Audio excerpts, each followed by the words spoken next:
Hello friends, मैं तो गजानन में आप सभी स्टूडेंट का एक बार फिर से स्वागत है। एसएससी सीएचएसएल 2023 का एग्जाम है, वो सभी को पता है कि 4 अगस्त से स्टार्ट हो रहा है। तो अब बहुत कम टाइम बचा है आपके पास। तो इस कम टाइम में आपको बस वही चीज़ करनी है जो आपको एग्जाम में करनी है, ठीक है। वो अप्रोच वगैरह सीखनी है। तो यहाँ पे मैंने previous year question series start की थी कि जिसमें जितने भी लास्ट ईयर पेपर हुए हैं उन सभी पेपर को हम एग्जाम अप्रोच से सोल्व कर दें, कि एग्जाम में हमें कैसे करना है, कैसे अटेम्प्ट करना है, वो चीज़ें यहाँ पे मैं सिखा दूँ। बाकी इसका क्विक रिवीजन है कंप्लीट मैथ का, कि अर्थमेटिक और एडवांस का वो पहले ही सीजीएल से पहले मैंने करवाया था। उस वीडियो को देख के जाना आप एग्जाम से पहले, आपको बहुत हेल्प मिलेगी। क्योंकि मैंने वहाँ पे उस पूरी वीडियोस में यही बताया था कि 100% जिस पॉइंट से क्वेश्चन बनते हैं ना, और जिस फॉर्मूले से बनते हैं, तो वो पॉइंट वगैरह सारा कुछ मैंने उसमें बता दिया है। तो नीचे डिस्क्रिप्शन बॉक्स में उसकी लिंक दे दूंगा, वहाँ से वो वीडियो जरूर देख के जाना आपको। बाकी ये जो सीरीज करवा रहा हूँ मैं 6-7 दिन में, जितने भी पेपर होंगे उन सभी पेपर को बस एग्जाम में जैसे करना है वही तरीका यहाँ पे मैं सिखाने वाला हूँ। कि ज़्यादा से ज़्यादा हम थॉट प्रोसेस लगाएंगे क्वेश्चन में, क्योंकि थॉट प्रोसेस लगाने से क्या होगा, आपका टाइम कम लगेगा वहाँ पे। और टाइम का ही खेल आपको पता है एसएससी में, कि जितना आप टाइम कम, जितना कम टाइम में क्वेश्चन को सोल्व करोगे तो उतना ही आपके लिए हेल्प मिलेगा। दूसरे सेक्शन में आप अच्छा स्कोर कर पाओगे, और मैथ में तो करोगे।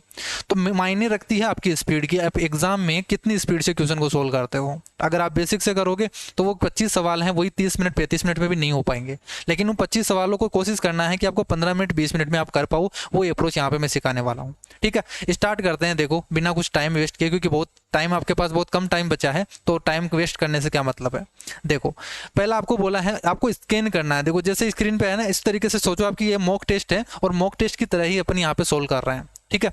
तो देखो इस तरीके से आपको स्कैन ही करना है। कि सरफेस एरिया आपको दे रखा है 384 दे रखा है, किसका, क्यूब का। और बोला है इसका वॉल्यूम क्या होगा, तो डायरेक्ट 6a² होगा। 6a² की वैल्यू कितनी होगी, 384। यहाँ से डायरेक्ट सोल्व करना माइंड में। देखो 6 से डिवाइड करेंगे तो 6 से डिवाइड कर दे, 6 का 36, और यहाँ से 2 बचेगा, 6 का 24। a² की वैल्यू 64 होगी, तो a की वैल्यू कितनी होगी, 8 होगी। तो क्यूब करना है, क्योंकि यहाँ से क्यूब है ना, क्यूब का वॉल्यूम निकालना, तो 8 का क्यूब कर दीजिए। 8 का क्यूब क्या हो जाएगा, 512। अब ये चीज़ माइंड में चलनी चाहिए। यहाँ पे मैं बोल के बता रहा हूँ, लेकिन माइंड में होनी चाहिए आपके पास। जैसे a की वैल्यू 8 आ गई, आंसर कर दिया 512। ये माइंड में ही हो जाना चाहिए आपके कैलकुलेशन, तभी आपके टाइम बचेगा वहां पे। दूसरा यदि क्वेश्चन देखो, यहाँ से J1 और J2 के फॉर्म में दे रखा है, डीआई का सवाल है। J1 बोला है कि J1 क्या है कि the total number of books sold by S1 and S2 in all 5 months. और J2 आपसे बोला है कि the difference between the total number of books sold by S1 in all the 5 months and total numbers of books sold by S2 in all 5 months. तो हम क्या करेंगे, यहाँ से S1 और S2 का टोटल निकालो। इसमें तो पूछा क्या है, टोटल पूछा है। और इसमें जो डिफरेंस बोला है ना, S1 इनका दोनों का डिफरेंस कर दो, वो J2 आ जाएगा। और लास्ट में आपसे पूछा J1 प्लस J2 क्या होगा। तो सबसे पहले J1 और J2 निकालते हैं। तो देखो S1 में निकाल लेता हूँ कि टोटल कितने हैं। तो यहाँ से 5 और 4 9, 9 और 2 11, 11 और 12 13, यानी 130 हो गया। S1 में कितने हैं टोटल, 130। S2 में चेक करते हैं, तो यहाँ से कितना हो गया, 15, 15 और यहाँ से 60 है, 75 हो गया। 75 और 2500, 130। तो इसमें भी 130 है। J1 तो क्या हो जाएगा, यहाँ से दोनों का सम है, तो यहाँ से 260 हो गया। इसका डिफरेंस बोला है J2, तो डिफरेंस तो क्या होगा, 0 होगा। J1 प्लस J2 बोला है, तो 260 प्लस 0 क्या हो जाएगा, 260 ही हो जाएगा। नेक्स्ट देखो, total number of players participating in games D from all school is what percent of the total number of players participating in game E from all schools. E और यहाँ से डी का बोला है। देखो डी में आपको टोटल निकालना है, डी में टोटल, और ई का टोटल निकालना है, और बताना है कि डी है ना वो ई का कितना परसेंट है, वो आपसे पूछा है। तो सबसे पहले डी का टोटल निकाल लो कि डी में कितने हैं। तो यहाँ से देखो, पहले यहाँ से जो यूनिट डिजिट को छोड़ देते हैं, बाकी का जोड़ लेते हैं। 9 और 7 16, 16 और 6 22, यहाँ से 22 और 8 30, 30 और 5 35, 35 और 36 46। तो ये 460 तो ही एक्स्ट्रा कितना है वो और जोड़ दो, 8 और 2 10, 10 से 16, 16 और 8 24, 24 और 4 28। तो यहाँ से 28 हो रहा है। तो ये तो हो गया डी का, यहाँ से तो ये हो गया 488। अब ई का निकाल देते हैं अपन। तो ई में देखो यहाँ पे कितना है, 14 और 10 24, 24 और 8 32, 32 और 10 42, 42 और 9 51, 51 52 और 62। तो 620, और एक्स्ट्रा कितना है यहाँ से 6, 2 8, 8 और 2 10, 10 से 4 14, 14 और 6 20, 14 6 20, और यहाँ से 8 और जोड़ देंगे तो 28। तो ये हो गया आपके पास 648। तो ई में 648 है, डी में कितना है 488। आपसे परसेंटेज पूछा ना, तो 488 है, वो 648 का कितना परसेंट है। तो आपको अप्रोक्सीमेशन में सोल्व करना है, इसको एग्जैक्ट सोल्व नहीं करना कि आप काटने के लिए बैठ जाओ। जैसे यहाँ से 488 है, ये 648 है, तो इसको इस तरीके से मान लो कि ये 480 है और ये 640 है। तो देखो 8 से डिवाइड करेंगे तो 8 20 64 और 8 6 48, यानी 3/4 हो गया। क्या 3/4 की फ्रैक्शन क्या होती है 75% होगा 3/4 का मतलब। तो जो आंसर आएगा ना वो 75% के आसपास आएगा। अगर ऑप्शन अगर 75 के आसपास दे रखे होते तब हमें पूरा का पूरा सोल्व करना होता एग्जैक्ट। लेकिन यहाँ पे देखो 99 है, 75 है, 132 और 142 है, तो आप अप्रोक्सीमेशन में कर सकते हो इसको। तो कितना जाएगा यहाँ से 75 वाला। नेक्स्ट देखो यहाँ से टाइम एंड वर्क का सवाल है। लैंग्वेज आपको बड़ी दे रखी होगी, लेकिन क्वेश्चन को आपको देखते ही समझ में आना चाहिए कौन सा टाइप है आपके पास। जैसे ये बोला है कि मोहित और रोहित ने 4400 रुपए में एक काम लिया। मोहित अकेले उस काम को 10 दिनों में कंप्लीट कर सकता है, रोहित इसे 15 दिनों में कंप्लीट कर सकता है। अगर वे दोनों एक साथ कार्य करते हैं तो उनके द्वारा प्राप्त करने वाली जो राशि होगी ना, उनका डिफरेंस कितना होगा।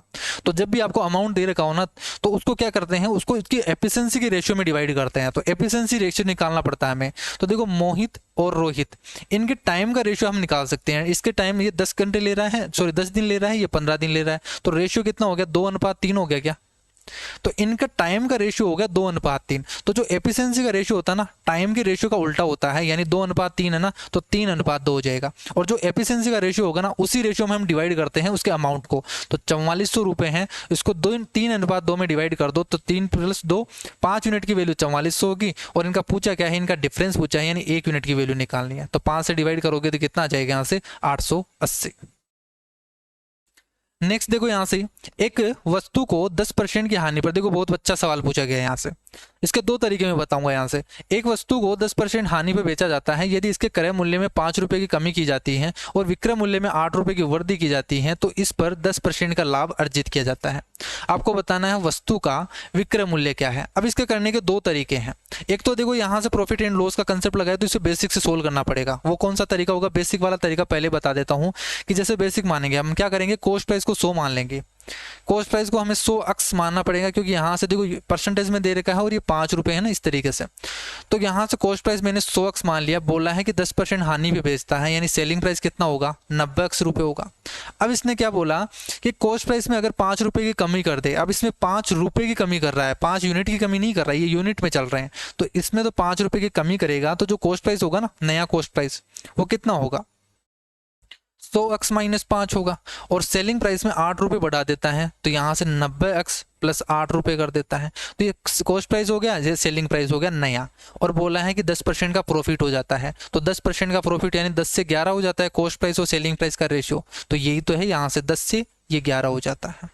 अब इसको इक्वल करके सोल्व कर दो, यहाँ से अक्स की वैल्यू निकालो, यानी 100 अक्स की वैल्यू निकालो, कॉस्ट प्राइस आ जाएगा। तो देखो यहाँ से सोल्व करेंगे तो ये 1100 अक्स बनेगा, -55 = 900 अक्स + 80 बन गया। यहाँ से 200 अक्स है, ये किसके इक्वल हो जाएगा, ये उधर चला जाएगा 55। तो 8 और 5 13, ये 135 हो गया।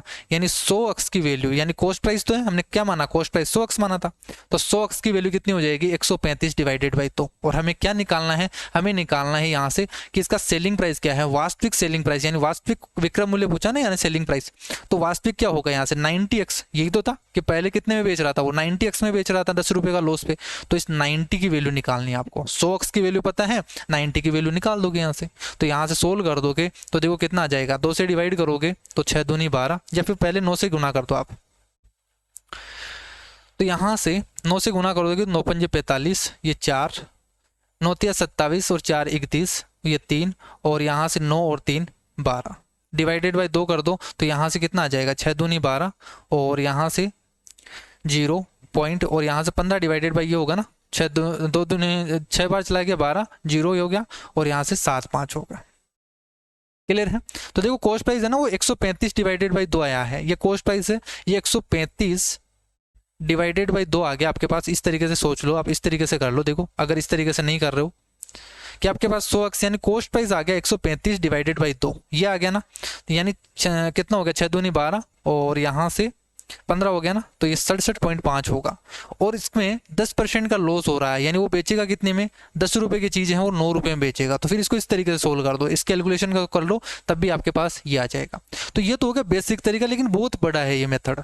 और यही होगा इसका आंसर तो। लेकिन इसी को हम रेशियो से कर सकते हैं। जैसे हमने रेशियो का, अगर आपने कंसेप्ट पढ़ा होगा, रेशियो में आपने देखा होगा कि कोई आपको फ्रैक्शन दे रखी है, जैसे यहाँ से देखो मैं इसे रेशियो में कन्वर्ट कर देता हूँ इसी सवाल को। जैसे वैसे तो है ये प्रॉफिट एंड लॉस का, लेकिन इसी को मैं रेशियो के कंसेप्ट से बताता हूँ। देखो 10% के लॉस पे बेचता है, यानी कॉस्ट प्राइस और सेलिंग प्राइस का रेशियो कितना होगा कि 10 रुपए की चीज को वो 1 रुपए कम में बेचेगा, यानी 9 रुपए में बेचेगा। यही तो होगा। तो ये रेशियो होगा 10:9। अब इसने बोला है कि कॉस्ट प्राइस में 5 रुपए की कमी कर देता है, इसमें 5 रुपए की कमी कर देता है, और इसमें 8 रुपए की वृद्धि कर देता है। इससे जो नया रेशियो आ जाता है ना, वो क्या आ जाता है, यहाँ से 10% का प्रॉफिट कमाने लग जाता है, यानी 10 से 11 हो जाता है।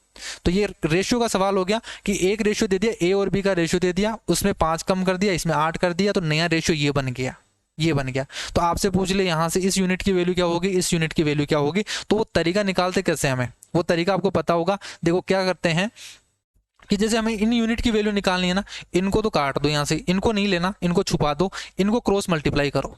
इसको क्रॉस मल्टीप्लाई करेंगे तो देखो यहाँ से 10 8 88, और यहाँ से माइनस और माइनस है, ये प्लस हो जाएगा, 11 5 55, ये हो गया, टोटल कर दिया। अब इसके नीचे डिवाइड किससे करना है, इसको डिवाइड करना है इनके जो रेशियो दे रखा है ना, इनका क्रॉस मल्टीप्लाई करो। तो देखो 10 × 11 है 110 बनेगा, इसको क्रॉस मल्टीप्लाई करो 10 × 9 90, तो 90 और 110 का डिफरेंस कितना है, यहाँ से 20 का डिफरेंस है। तो ये हो जाएगा आपके पास कितना हो गया, 8 5 13, यहाँ से यही बनेगा कि यहाँ से 11 5 55 बनेगा, और यहाँ से 80 बनेगा, ये 80 है।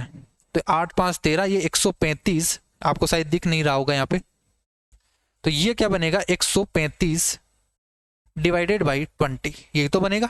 ये क्या है, एक यूनिट की वैल्यू आ गई आपके पास। अब पूछा क्या है आपसे, 9 यूनिट की वैल्यू पूछा है, यही तो पूछा है कि सेलिंग प्राइस क्या होगा, तो इसको 9 यूनिट की वैल्यू पूछा है, इसको सोल्व कर दो, तो भी यही बनेगा, कैलकुलेशन सेम ही तो आई थी, तो ये हो जाएगा आंसर। तो फिर इस तरीके से हम सोल्व करेंगे एग्जाम में।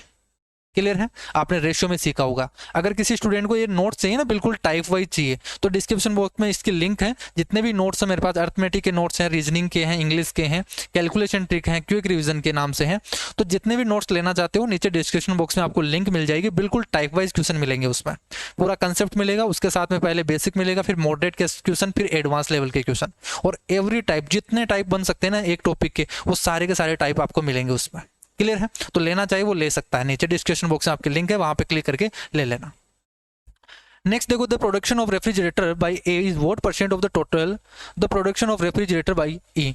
ई का है वो ए है वो ई का कितना परसेंट है, देखो ई तो 60 है और ए कितना है 300 है, तो ये कितना, देखो 5 गुना है क्या, 5 गुना का मतलब कितना हो गया 500%। सोल्व करने की जरूरत ही नहीं है, माइंड में हो गया आपके पास। साइन भी माइनस कोस से है इक्वल टू 0 हो गया, तो मैं कोस को उधर ले जाऊं तो साइन इक्वल टू कोस भी तो हो गया। ये देखो साइन भी है, ये कोस भी का इक्वल दे रखा है। जब भी साइन इक्वल टू कोस दे रखा हो, साइन थीटा इक्वल टू कुछ भी दे रखा हो, तो इनका जो सम होगा ना, ये इनका सम, ये हमेशा 90 डिग्री का होगा, याद रखना। अगर इसकी जगह टेन और कोट भी दे देता ना, अगर इक्वल में दे रखा होता, तब भी इनका 90 डिग्री होगा। अगर ये सेक दे रखा होता, कोसेक दे रखा होता इक्वल में, तब भी ये 90 डिग्री होगा। ठीक है, नेक्स्ट देखो, यहाँ से ए की वैल्यू दे रखी है, बी बोला है ए प्लस बी। देखो इसको सोल्व करते हैं, पहले डिवाइड करना पड़ेगा, तो 18 दूना 36, और यहाँ से 10 ऊपर बन गया 10 डिवाइडेड बाई, यहाँ से सोल्व करेंगे 4 तिया 12 12 तिया 36, तो ए की वैल्यू आ गई 10/3। बी की वैल्यू निकालेंगे तो 5/15 करेंगे, यानी 1/3 होगा, यानी 1/3 इंटू 5 है तो 5/3 हो गया, प्लस 6 दूनी 12 12 माइनस 5 कर दोगे तो 7 डिवाइडेड बाई 5 से डिवाइड करोगे 3 25 तिया 75 बन गया। 3 दूनी 6 माइनस का है, प्लस का 6, ये तो कट गया, तो 75 बन गया। इसको सोल्व कर दो, यहाँ से दोनों को जोड़ना ही तो है, तो 7 या 21 और 5 26 डिवाइडेड बाई 75 है। ये बी की वैल्यू हो गई, ए की वैल्यू 10/3 आई थी, इसको जोड़ दो, तो एलसीएम बन गया आपके पास 75, तो 26 प्लस यहाँ से 25 या 75 यानी 250, 250 और 26 जोड़ दोगे तो कितना बन जाएगा। यहाँ से यहाँ पे गलत हो गया, कुछ ना कुछ गलत हो गया हमारे पास। देखो यहाँ से 5 7, ये देखो एलसीएम यहाँ से ये गलत होगा। देखो कैलकुलेशन पे यहाँ पे इस तरीके के जब भी सिंप्लीफिकेशन आए ना, तो कैलकुलेशन का बस थोड़ा सा ध्यान रखना। ये देखो 7 या 21 प्लस 5 26 डिवाइडेड बाई 3 है, तो ये जो 3 है ना, ये हो रहेगा यहाँ से, तो जो एलसीएम होगा ना वो 75 × 3 होगा। ये 75 × 3 हो गया, यानी ये तो 26 हो गया और प्लस ये 750 हो गया, तो ये क्या हो जाएगा, यहाँ से 750 और 26 जोड़ दोगे तो 776 डिवाइडेड बाई 75 × 3 है, ये हो जाएगा 225। नेक्स्ट देखो यहाँ से एवरेज का सवाल है कि 9 कॉन्जिक्यूटिव नंबर आपको दे रखे हैं जिनका एवरेज 27 है। अगर इन 9 कॉन्जिक्यूटिव जो विषम संख्याएं हैं, विषम संख्याओं का जो एवरेज है ना वो 27 है, 9 विषम संख्याओं की पिछली और अगली संख्या को अगर ऐड कर दिया जाए तो नया एवरेज क्या होगा। तो इसमें सोल्व करने की जरूरत नहीं है आपको कि आप सोल्व करने के लिए बैठ जाओ फिर चेक करो कि कौन सी संख्या से स्टार्ट हुआ था, कौन सी संख्या पे एंड हुआ था, उसके पहले वाली संख्या ले फिर इसके बाद वाली दोनों को ऐड करे फिर एवरेज निकाले। ये नहीं करना, आपको कंसेप्ट पता होना चाहिए कि अगर कोई भी कॉन्जिक्यूटिव नंबर है जैसे 1 2 3 4 5 6 7 8 9, ये 9 संख्याएं हैं, कॉन्जिक्यूटिव नंबर है, ओड नंबर है तो कॉन्जिक्यूटिव होगी, लगातार संख्या होगी। तो लगातार संख्याओं का एवरेज हमेशा मिडिल टर्म होती है, तो मिडिल टर्म होगी तो टोटल 9 संख्याएं हैं ना, तो आगे की 4 और पीछे की 4 हटा दो, यानी ये जो पांचवी संख्या होगी ना तो ये क्या होगी, ये 27 होगी। क्लियर है, तो ये 27 होगी। अब इसने बोला है कि इसके आगे वाली संख्या को भी जोड़ दे, इसके पीछे वाली संख्या को भी जोड़ दे, तो एवरेज क्या होगा, एवरेज पे कुछ इफेक्ट ही नहीं आएगा क्योंकि यहाँ पे पीछे भी एक ऐड हो गया, आगे भी एक ऐड हो गया, तो ये तो बीच में ही रहेगा ना अब भी, क्योंकि 9 संख्या ये थी, अब कितनी हो गई, 11 संख्या होगी। तो ये इधर 5 संख्याएं हैं, इधर 5 संख्याएं हैं, बीच वाली संख्या क्या होगी, 11th नंबर वाली संख्या होगी, तो वो भी क्या होगी, 27 ही होगी, यानी सेम ही होगी। तो आंसर क्या होगा, 27 ही होगा। तो हमेशा ध्यान रखना कॉन्जिक्यूटिव नंबर होते हैं ना, कॉन्जिक्यूटिव नंबर का जो एवरेज होगा वो मिडिल टर्म होते हैं।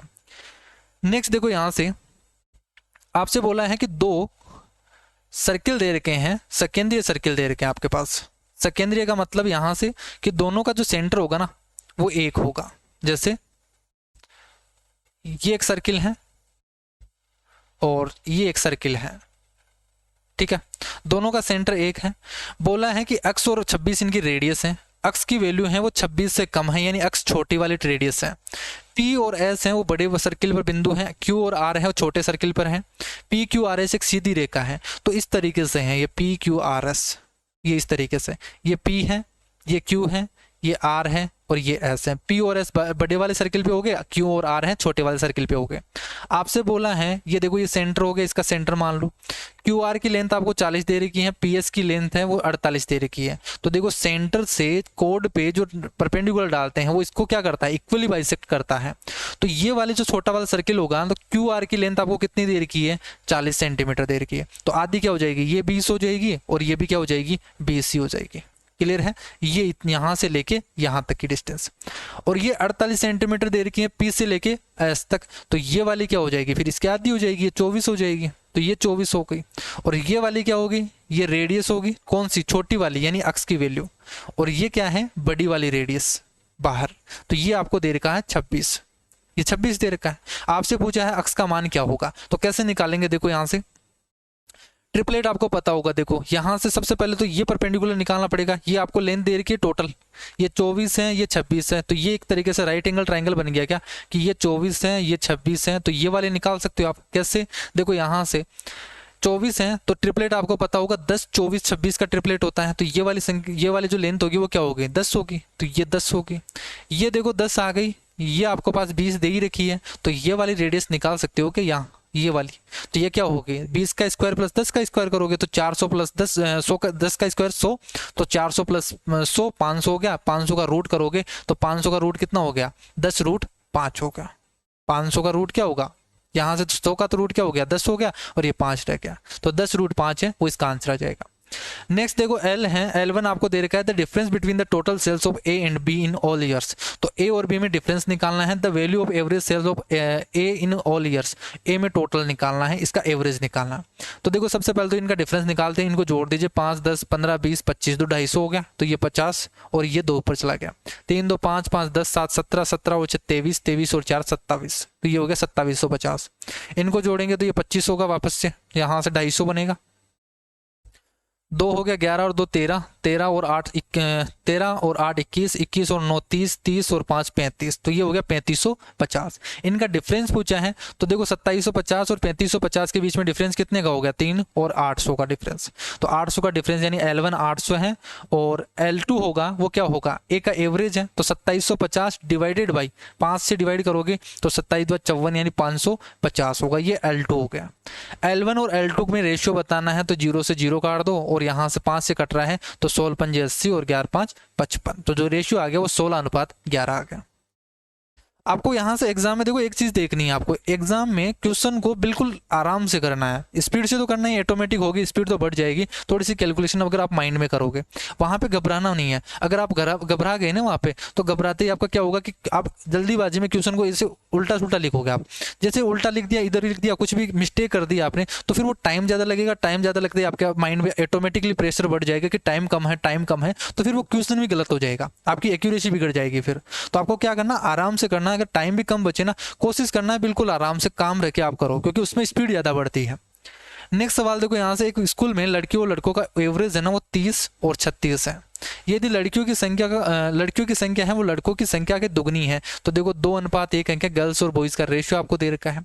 तो गर्ल्स और बॉयज है वो 2:1 में है। गर्ल्स का रेशियो है जो एवरेज है वो 30 kg है, और बॉयज का एवरेज है वो 36 kg है। ओवरऑल आपसे पूछा है, तो इस तरीके से मान लो कि 30 kg वाले 2 गर्ल्स हैं, तो टोटल वेट कितना हो गया, 60 kg, और एक है वो 36 kg वाला लड़का है, तो इतने kg हो गया। डिवाइडेड बाय टोटल कितने हैं क्लास में, 3 स्टूडेंट है, तो यहाँ से ये टोटल एवरेज हो गया। 60 और 30 कर दोगे, यहाँ से 90 96 डिवाइडेड बाई 3 करोगे तो कितना आ गया, 32। 10F आपको दे रखा है और ये पूछा है, देखो 10F पूछा है, तो यहाँ 10 की वैल्यू क्या हो गई, 15/8 है, 8 15 17 ट्रिपलेट होता है। ट्रिपलेट आपको सारे याद होने चाहिए। साइन एफ क्या होगा, 15/17 होगा। कोस एफ क्या होगा, 8/17 होगा। जोड़ देंगे यहाँ से 23/17 आंसर आ गया। एक धनराशि है, 2 वर्षों में चक्रवृद्धि ब्याज है उसका इतना रुपए है, और जो रेट है ना वो 20% है, तो आपको बताना कि अमाउंट कितना है। तो देखो इफेक्टिव रेट का कंसेप्ट लगा, तो यहाँ से इफेक्टिव रेट क्या होगी, 20% के लिए 20 दूना 40 और 20 का स्क्वायर 400, तो 40 + 4 कर दोगे तो 44%।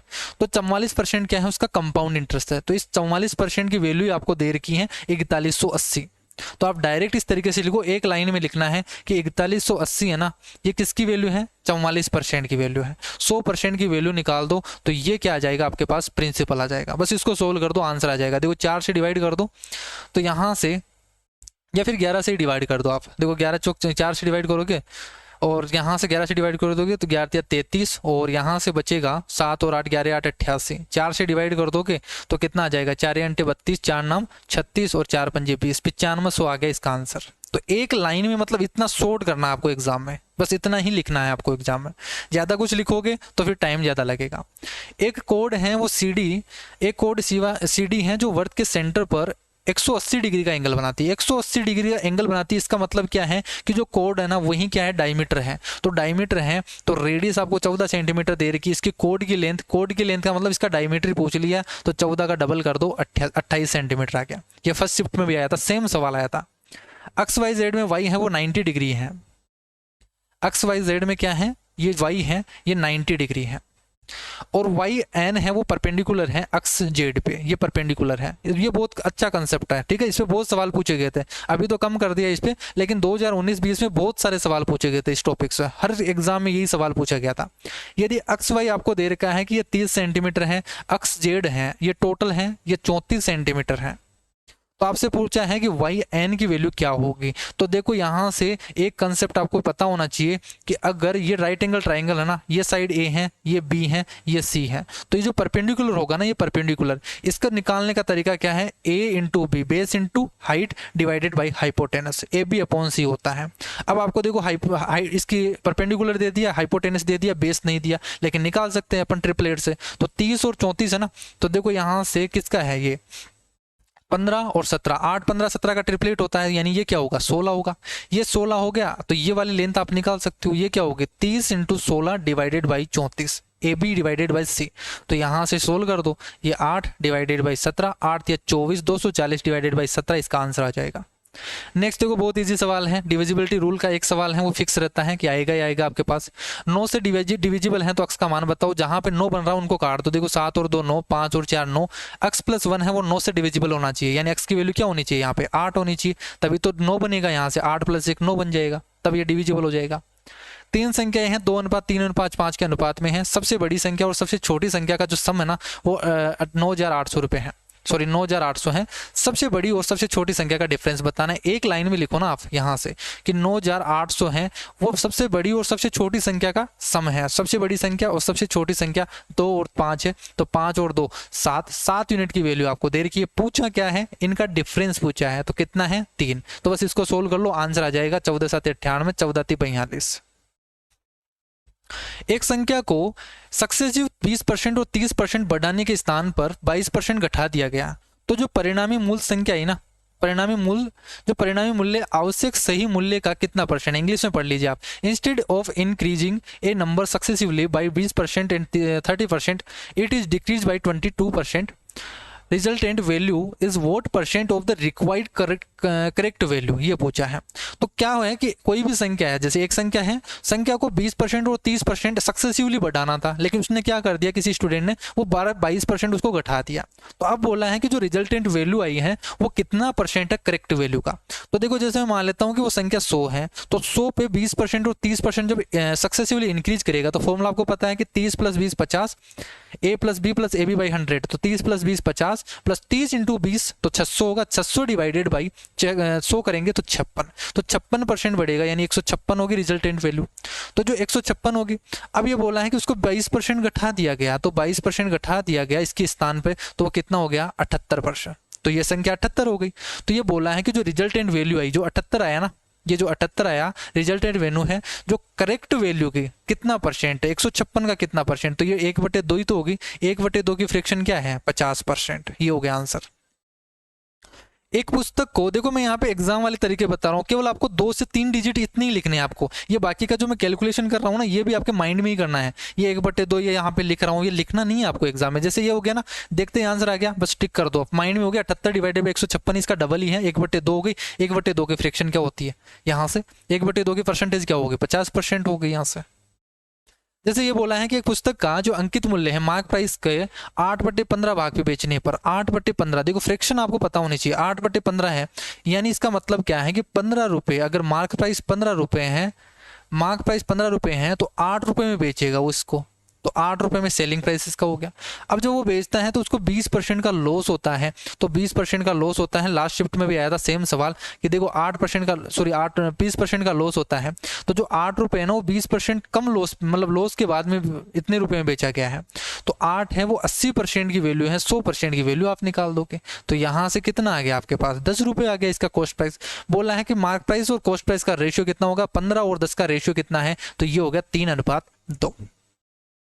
RST में एक ट्राइंगल दे रखा है, RST में, जिसमें ये बोला है कि RS और T है, ST पर एक पॉइंट है Z, और SZ और ZT बराबर हैं, ये दोनों बराबर हैं, और RZ और S ये वाला क्या है, ये 90 डिग्री बना रहा है। RZS ये 90 डिग्री बना रहा है। तो ये चीज आपके पास देखते ही पता हो जाए, अब आपके पास माइंड में आ जाना चाहिए क्या चीज, कि जैसे ये बोला ना कि ये तो क्या कर रहा है, देखो ये क्या है इक्वली बाइसेक्ट कर रहा है, और ये क्या है 90 डिग्री बना रहा है। तो ये कब पॉसिबल है, ये तभी पॉसिबल है जब ये आइसोसेलेस ट्राइंगल हो, समद्विबाहु त्रिभुज हो। इसमें बोला है कि RS है वो 10 सेंटीमीटर है, और RT का मान पूछा है, तो ये आइसोसेलेस ट्राइंगल है ना, तो ये 10 होगा, तो ये 10 ही होगा। हमेशा ध्यान रखना कि आइसोसेलेस ट्राइंगल में, समद्विबाहु त्रिभुज में, यही तो एल्टीट्यूड होता है, यही तो एल्टीट्यूड होगा, यही एंगल बाइसेक्टर होगा, यही मीडियन होगी। तो अगर आपके पास 2 चीज दे दे, इनमें से ये बोल दे कि ये तो इसका ये एंगल बाइसेक्टर है और ये एल्टीट्यूड है, तब ये आइसोसेलेस हो जाएगा। या फिर बोल दे कि ये एल्टीट्यूड और यही तो एल्टीट्यूड है और यही मीडियन है, ठीक है। इसमें क्या है, देखो यही तो एल्टीट्यूड है और यही मीडियन का काम कर रही है, तो 2 चीज करेगी ना, वो क्या हो जाएगा आइसोसेलेस ट्राइंगल हो जाएगा। अगर तीनों चीज एक ही हो, यहाँ पे एक पॉइंट पे बोल दे कि यही तो इन सेंटर हो, यही सरकम सेंटर हो, तो ये क्या हो जाता है फिर इक्विलेटरल ट्राइंगल हो जाता है। क्लियर है, तीनों एक ही हो ना, यहाँ से तीनों चीज दे दे कि तीनों ये सेम ही है, तब क्या हो जाएगा यहाँ से इक्विलेटरल ट्राइंगल हो जाएगा। तो ये पॉइंट आपको याद होना चाहिए। X square plus y square है वो 29 है, एक्स माइनस वाई है वो 3 है, तो वैल्यू बताना 4xy की। इन दोनों को देखो यहाँ से स्क्वायर कर दो दोनों तरफ, तो ये क्या बनेगा x square plus y square. अब यहाँ पे मैं लिख रहा हूँ, आपको एग्जाम में नहीं लिखना। अब एग्जाम में क्या करना है, जैसे आपके माइंड में आ गया एक्स स्क्वायर, देखो इसको सोल्व करेंगे, x square plus y square हो गया, इसकी वैल्यू 29 दे रखी है, माइनस 2xy आएगा इज इक्वल टू 9 हो गया। तो देखो 2xy उधर जाएगा, 9 आएगा, 20 आ गया, 2xy की वैल्यू 20 आ गई, 4xy की वैल्यू 40 हो गई, ये आंसर हो गया। फिर एग्जाम में ऐसे करना है आपको। दो ट्रेनें हैं, एक 125 मीटर है और दूसरी है 375 मीटर। लंबी समांतर पटरियों पर विपरीत साइड यानी अपोजिट साइड में क्रमशः 81 किलोमीटर पर ओवर और 63 किलोमीटर पर ओवर की स्पीड से चल रही है। देखो एक ट्रेन तो इस तरीके से और एक ट्रेन इस तरीके से, दोनों की लेंथ आपको दे रखी है। उन दोनों ट्रेनों को एक दूसरे को पार करने में कितना टाइम लगेगा, तो जो टाइम लगेगा ना, उन दोनों की जोड़ दो यहाँ से लेंथ को, तो 125 और 375 को जोड़ दो तो 500 मीटर डिवाइडेड बाई, जब दोनों एक दूसरे के अपोजिट जा रहे हैं तो रिलेटिव स्पीड क्या हो जाएगी, दोनों को जोड़ दो, रिलेटिव स्पीड जुड़ जाएगी। तो 81 और 63 जोड़ दोगे तो 8 और 6 14, और यहाँ से 144 किलोमीटर पर ओवर है। 144 किलोमीटर पर ओवर, इसको मीटर पर सेकंड में कन्वर्ट करने के लिए 5/18 से मल्टीप्लाई कर दो। 18 × 144 हो गया, 5 से डिवाइड करोगे तो 100, 100/8, 1/8 की फ्रैक्शन पता है 12.5% होती है। आंसर आ गया, यहाँ से सोल्व करना नहीं है। फिर a की पावर 4 प्लस 1/a की पावर 4 है 194। ये तो बहुत मतलब फेमस सवाल है, ये डाटा फिक्स रहते हैं इनके। ये पूछा है a की पावर 6 प्लस 1/a की पावर 3, तो यहाँ से क्या लिख सकते हो, a की पावर 3 से डिवाइड करो तो a की पावर 3 प्लस 1/a की पावर 3। तो इसके लिए a प्लस 1/a चाहिए, तो वो कैसे निकालेंगे, तो जब भी इसको a की पावर 4 प्लस 1/a की पावर 4 में दे रखा हो और a में निकालना हो ना, तो उल्टा करते हैं। क्या करते हैं, यहाँ पे 2 जोड़ के रूट कर दो, तब क्या आएगा 14, फिर से 2 जोड़ के, तब तो क्या आ जाएगा a square plus 1/a square आ जाएगा, तो ये आ जाएगा 14। फिर इसमें 2 जोड़ के ऐड कर दोगे तो फिर क्या आ जाएगा 16 का रूट 4, तो ये आ जाएगा a प्लस 1/a। क्लियर है, तो a प्लस 1/a 4 आ गया। a cube plus 1/a cube पूछा है तो 4 का whole cube k cube minus 3k होता है, तो ये हो गया 4 चौक 16, 64 माइनस 12 कर दोगे 52 हो गया। अब एग्जाम में देखो ये चीज लिखनी नहीं होती है, ये आपके माइंड में होनी चाहिए, इतनी फास्ट होनी चाहिए आपके पास कैलकुलेशन। 194 का प्लस 2 करोगे 196 बनेगा, 14 हो गया। 14 प्लस 2 करोगे यहाँ से 16 बन गया, 16 का स्क्वायर रूट फिर से 4 हो गया, यानी a प्लस 1/a है वो 4 हो गया। अब a cube plus 1/a cube निकालना, तो 4 का whole cube minus 3a cube. बस एग्जाम में इतनी टर्म लिखनी है, ये वाली टर्म, बस इतना ही लिखना है और आंसर आ जाना चाहिए आपका। तब आपके पास जो 25 सवाल है ना, ये 13 मिनट 14 मिनट में कंप्लीट हो जाएंगे। और जो टॉपर बच्चा होता है ना, वो यही चीज करता है। PQR एक राइट ट्रायंगल ट्रायंगल है जिसमें ये बोला है कि Q है वो 90 डिग्री है। देखो PQR इस तरीके से, PQ 12 है, QR है ये 5 है, और बोला है कोट P माइनस 10R क्या होगा, तो देखो 12 5 5 12 13 का ट्रिपलेट होता है, तो ये 13 होगा। कोट P निकालना, देखो कोट P निकालना तो क्या होगा, बेस अपॉन हाइट होगा, 12/5 होगा, माइनस 10R निकालना है तो 10R क्या होगा, 12/5 ही होगा, तो 12/5 हो गया। दोनों का डिफरेंस क्या हो गया, 0 हो गया, तो ये इसका आंसर होगा। आई होप आपको ये 25 के 25 सवाल हैं वो अच्छी तरीके से समझ में आए होंगे। बिल्कुल एग्जाम अप्रोच से बताया हूँ, और जैसे जैसे हम आगे बढ़ते जाएंगे, जैसे जैसे आपका एग्जाम नजदीक आया ना, वैसे ही मैं अपनी स्पीड को इतनी इंक्रीज करूंगा कि आपके 25 सवाल है ना, और अगर आप उस टाइप से करते हो अगर एग्जाम में, तो इन 25 सवालों को मैं गारंटी देता हूँ कि आप 12 से 13 मिनट में कर जाओगे। ठीक है, और अगर किसी स्टूडेंट को नोट्स वगैरह चाहिए बिल्कुल बेसिक से, अगर किसी एग्जाम की मेंस वगैरह की तैयारी कर रहा है CGL की, तो उनको नोट्स चाहिए टाइप वाइज क्वेश्चन कंसेप्ट के साथ, तो वो निश्चित डिस्क्रिप्शन बॉक्स में ले सकता है। सारे कंप्लीट मिलेंगे आपको बिल्कुल टाइप के साथ में, एक भी टाइप आपका नहीं रहेगा।